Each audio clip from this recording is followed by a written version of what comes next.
بسم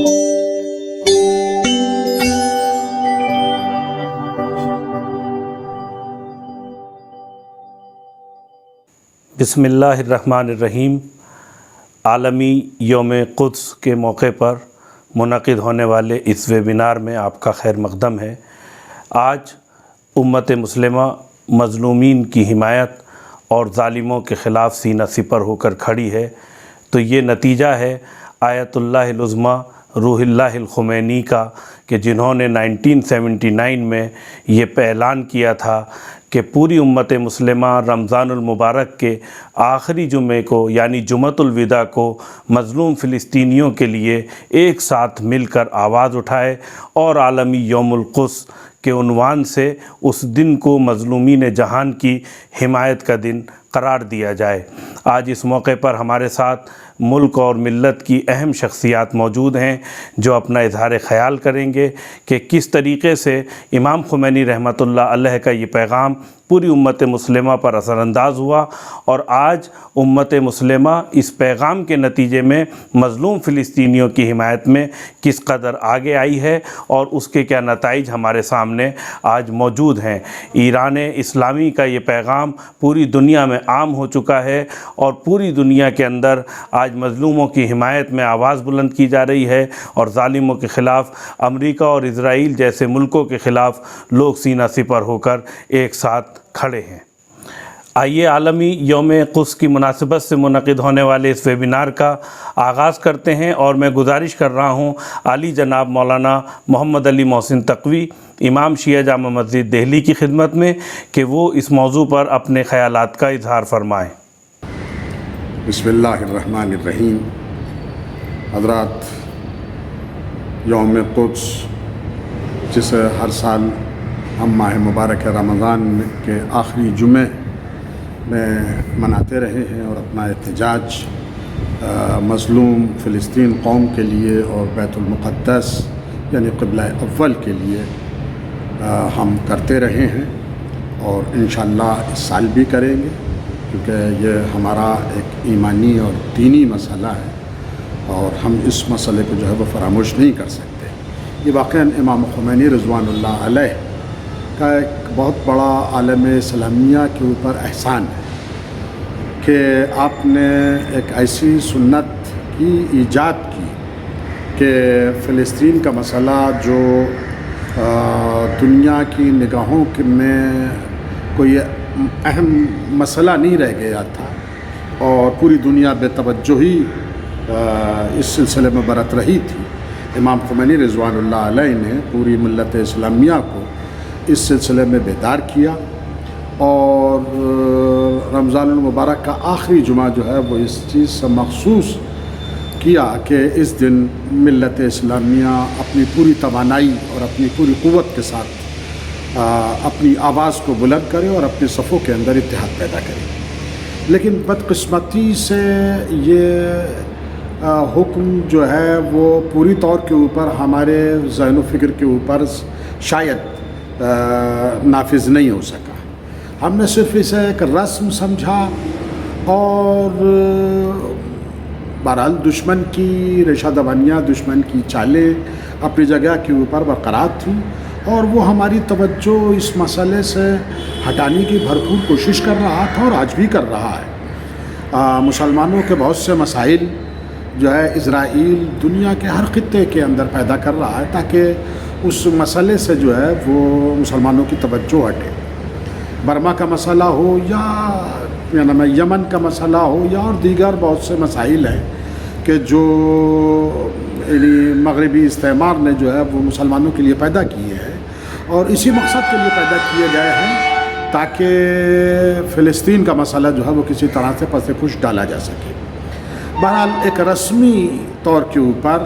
اور ایک رسم سمجھتے ہوئے ہم نے جو ہے وہ روز قدس کو لیا، حالانکہ ایسا ہمیں نہیں کرنا چاہیے تھا۔ ہمیں اس یوم قدس کی تقریبات کو مسلمانوں کے درمیان اتحاد کی فضا قائم کرنے کے لیے صرف کرنا چاہیے تھا، لوگوں کو زیادہ سے زیادہ مسئلہ فلسطین سے آگاہ کرنے کے لیے کرنا چاہیے تھا، غیر مسلم افراد کو بھی